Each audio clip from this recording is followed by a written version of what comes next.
Welcome back to my channel. Wendy Renee here. So excited to have you back. It's been a couple of weeks since I posted anything, so let's change that. Let's go.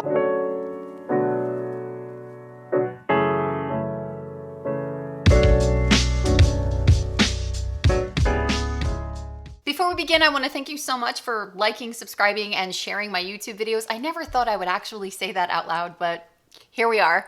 With every subscriber, it means we're getting that further along and getting our message out that there is healing on the other side of religious indoctrination. Don't forget that we have a TikTok community where we have some really interesting conversations over there in the comments. This week, I really want to talk about an issue that I haven't addressed yet, and I want to talk to the teenagers. And by teenagers, I mean anyone who's younger than me. If you're a parent who has done any form of indoctrination, there's a very strong chance you're not watching this, right? But if you are living at home with your very religious parents who are indoctrinating you and probably making you go down some path in your life that you don't want to go down, this video is for you. For those of you who are new to my channel, my name is Wendy. I had been in the Jehovah's Witness organization for 38 years. I used to pioneer. I had been before a judicial committee a total of 3 times in my life.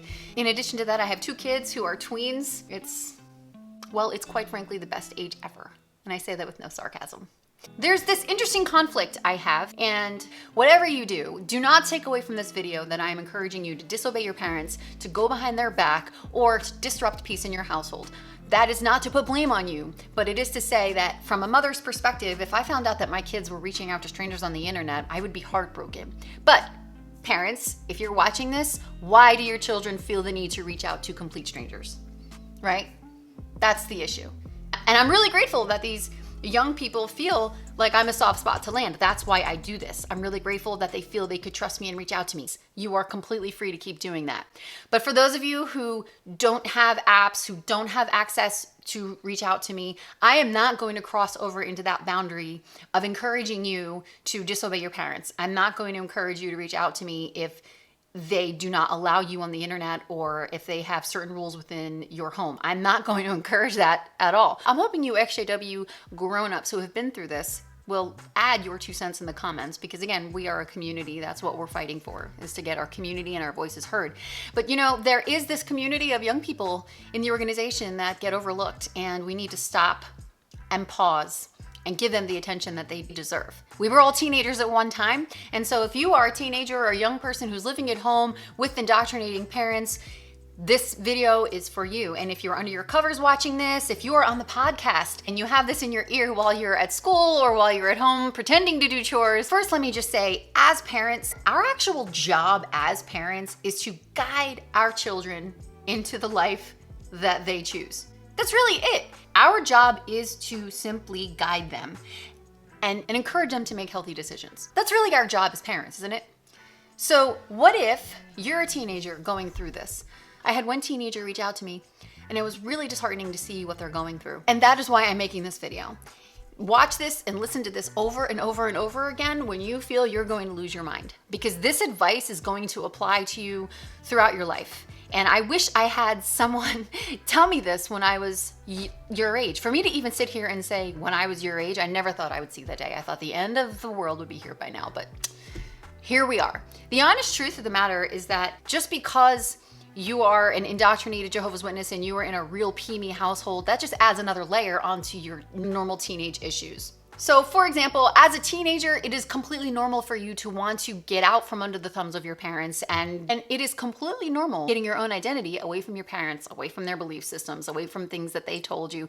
That is normal psyche of the teenage mind.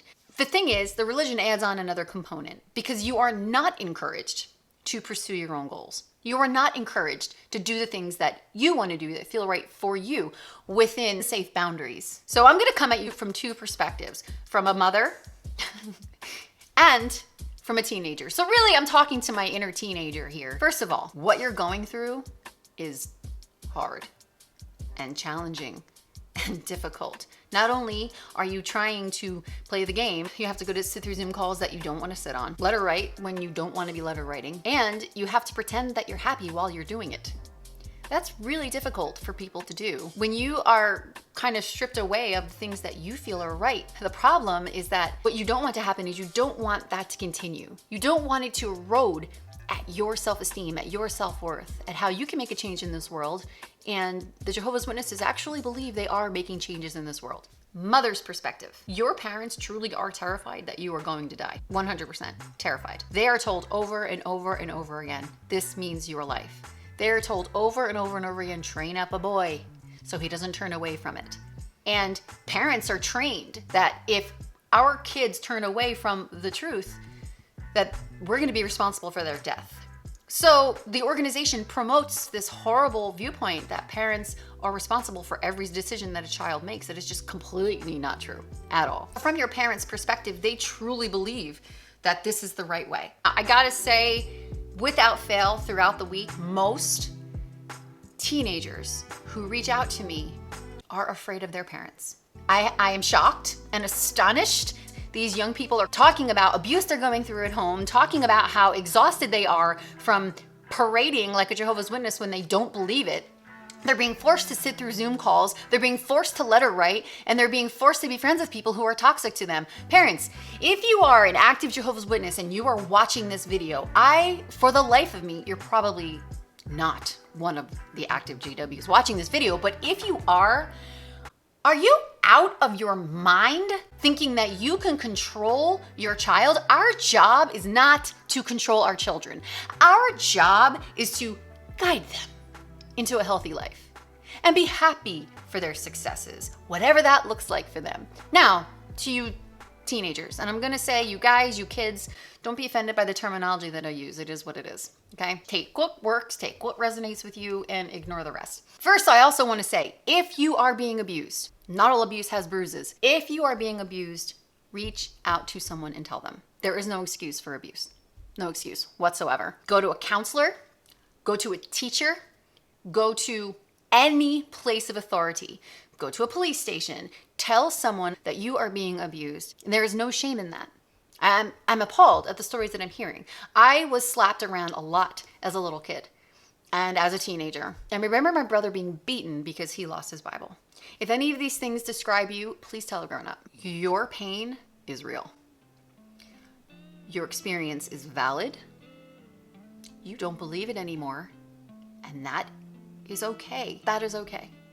There are so many parts to this story, moving parts to this story. Rather than focus on what you can't control, your parents, the indoctrination, forcing you to go to Zoom calls, rather than fight that, fill your mind with things for your future. Tap into your future self and find out what they want. For example, where do you see yourself in 5 years? I know it's a really hard question. Kind of sounds like a job interview, right? Where do you see yourself in 5 years? And you may not have the answer, but even if you have a vague idea of where you see yourself in 5 years, where you see yourself in 10 years, if you have a vague idea of what you want to do and how you want to get there, keep that in your mind. Number 2, set up a Pinterest board. Go on Pinterest and create a vision board of all the things you foresee in your future.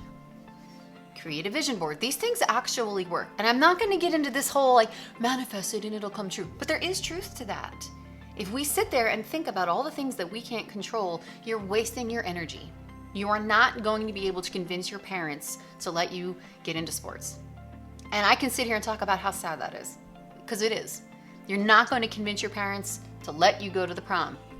You're not going to sit here and convince your parents to date outside the religion. But the truth of the matter is, you are at home. Right now, you rely on them, and there's nothing wrong with that either. Aside from the religion, your age group right now, it is completely psychologically on time and appropriate for you to be trying to get away from any ideologies that your parents have, really. This is how we all form our own identities away from our parents. It's very normal. Even when toddlers are being obstinate and they're saying, no, that's my fork or my spoon. When a child says me or my, what they're trying to do is they're trying to separate themselves from the other people in their lives and claim independence. And that is what you're trying to do right now. Independence in the rest of the world is a rite of passage. In the Jehovah's Witness organization, you could be independent, but like not independent. This is why a lot of people end up living with their parents, with their spouses. This is why a lot of people don't end up getting the jobs that they want or going to college. It's because of indoctrination.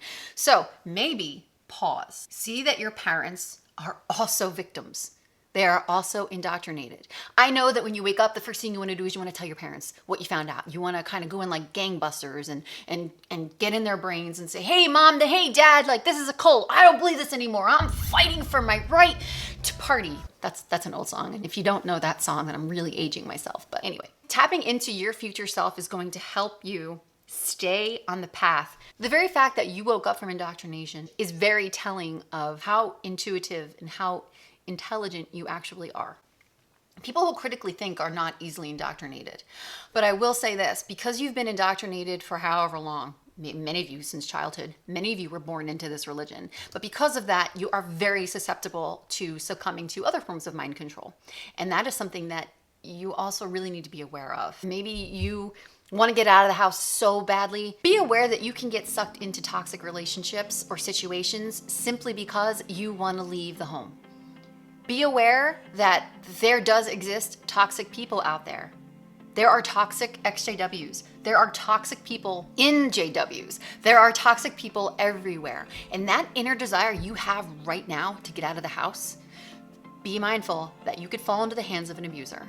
Be mindful that you can fall into the hands of a narcissist who wants to rule your life. And because you've been trapped in your JW bubble, you won't pick up on that. Learn to pick up on things.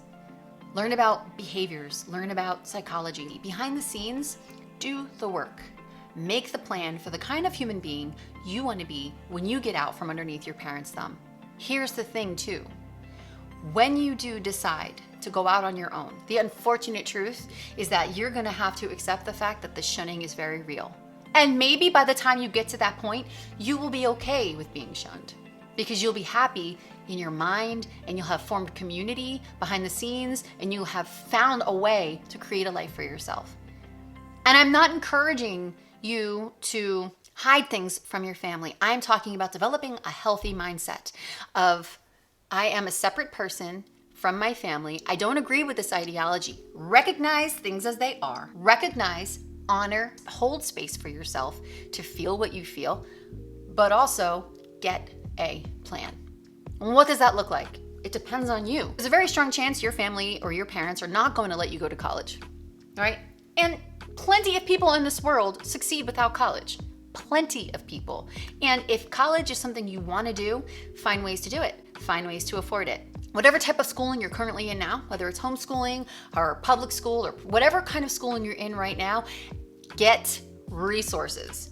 Go talk to your guidance counselors, go talk to your teachers, go talk to people who can help you with your future and open up as to what you're currently dealing with. I wish I had done that. I wish I had scholarships that I could have worked toward that were offered to me. I was so convinced in my belief though, that's the difference between you and young me.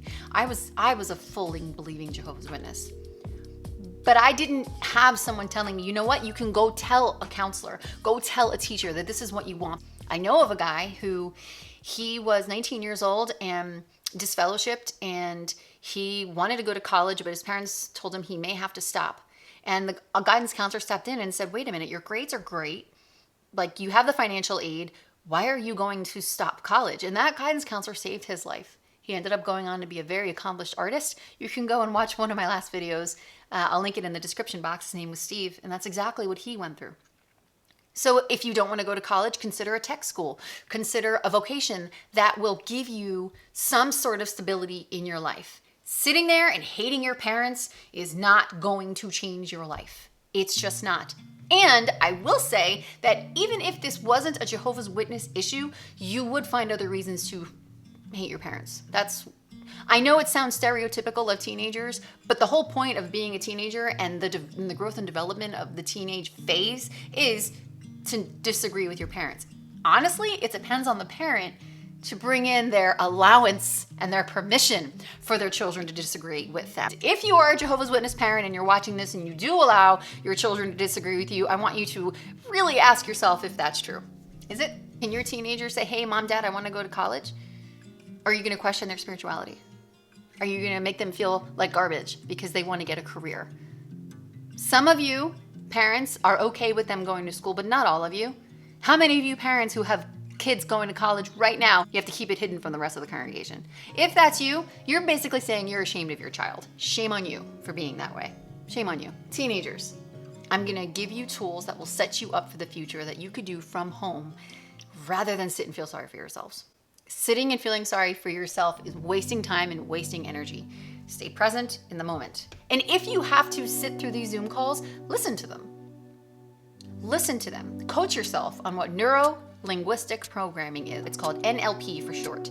That is what the organization uses. So could you listen to these talks on these Zoom calls and hear the misogyny and hear the control tactics and hear the indoctrination? Could you sit there and learn what not to do and how not to teach? Now, I want to address another issue that a teenager reached out to me on social media about. If you're a young person and you're dating someone and they're not a witness, there is a measure of guilt that comes with that for so many reasons. Here's how you handle guilt. There's a difference between guilt and shame. Guilt says, I've done something wrong and I need to fix it. Shame is, I'm a bad person. You are not to feel ashamed for being in a relationship. The Jehovah's Witnesses have everybody convinced that you are not to date or marry someone outside the religion. If you have done something against JW doctrine, your first step in waking up has to be disproving that doctrine to yourself. So if you are dating outside of that religion, dating in and of itself is a rite of passage. Again, I'm not your mom. I can't say it's okay for you to date. But if guilt is what is holding you back from living your life, where is that guilt coming from? Is it true guilt or is it installed guilt? Installed guilt is you are wrong for having feelings for somebody outside of your religion, which is completely false. Feelings are normal. All feelings are normal and all feelings are okay. We are all allowed to feel what we feel. One of the reasons why I will never encourage you to just do what you want to do is because if you haven't rectified where that guilt is coming from, if you haven't addressed it and maybe got into counseling, if you haven't figured out where the guilt is coming from, you are doing yourself a disservice by continuing in your course. That shame and guilt cycle is going to continue. So for example, I'm a 16-year-old girl. I've fallen in love with this guy in my English class and we want to date, but my parents won't let me because he's not a Jehovah's Witness.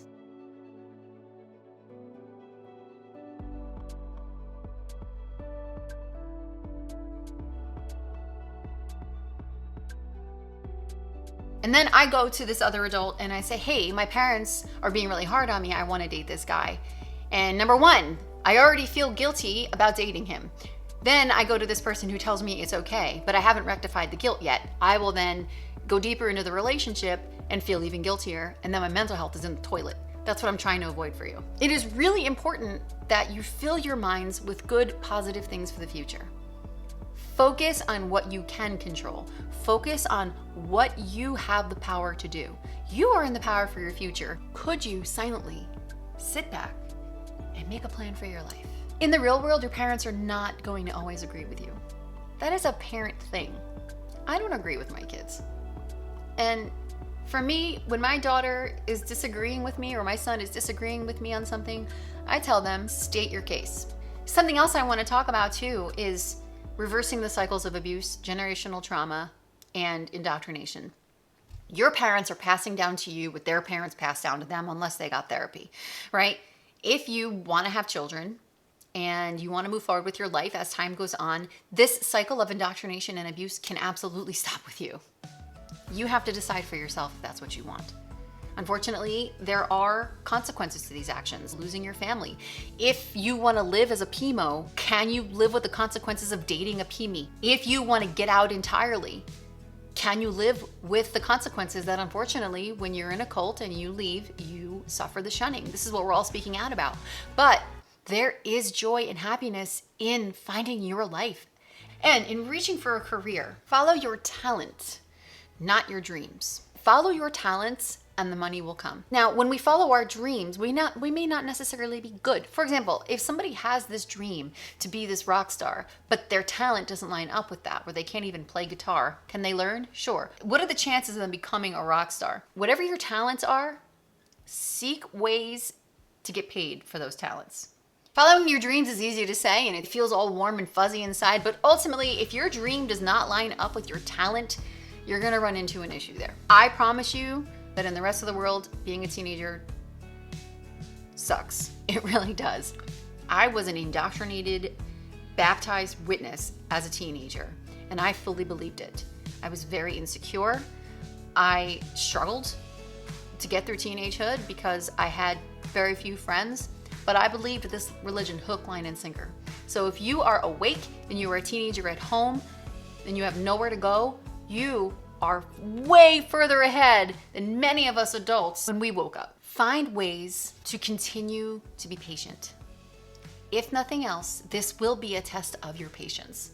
This will be a test of your resilience. This will be a test of your endurance. This will be a test of how resourceful you are. If you know this religion is not the way for you, and if you know that you are going to have to find a life of your own, that has to start now in your mind. Now, this is not to say that decisions you make now are going to be everlasting. You're going to change your career a bunch of times. You're going to change your mind about the kind of person you want to date. You're going to change your mind about the kind of people you want to be. That is being human. And follow that course of action. Learn money management. You may not have money right now. Maybe you have an allowance, or maybe you have a part-time job that you are going to school. Maybe you have a minimum wage job. Learn how to save. If you are underage and you don't have your own bank account, learn about money management anyway. Because one day you're going to need this money. You're going to need to buy a car if you haven't already. You're going to need insurance. You're going to need all of these things. And if your parents shun you the minute you leave the religion, you're going to have to do these things on your own. Just know that if you don't agree with everything they say, there is nothing wrong with you. You may think there's something wrong with you, and you may be being told that there's something wrong with you, but it is very normal to disagree with your parents, disagree with the religion. I disagree with the religion. I disagree with my parents, and I'm in my 40s. It is completely okay, acceptable, normal, and on time for you to disagree with your parents. Spend your time getting a plan. Spend your time focusing on mental health. Spend your time focusing on money management. Spend your time focusing on your future, because your future is right around the corner. Please don't do anything disobedient. Just right now, it sucks. You got to stick it out and you got to give it time. You need time. And right now, time is your best friend. So in the darkest of the nights, when you're sitting in your bed, read about mental health. Read about ways in which you could be a positive influence on this world. Read about indoctrination and deconstruction. Readers are leaders and learners are earners. Thank you so much for watching this video. And remember, if you have any advice you want to give to the teenagers of our community, be sure to leave it in the comments. And if you're on the podcast, thank you so much for listening. We just reached 500 downloads on the podcast. I'm so excited. And remember, if you want to get on this show and tell your story, I would love to have you on here. Just email me at wendyrenee@gmail.com and we'll get you on the schedule. Thanks for watching, and we'll see you next time.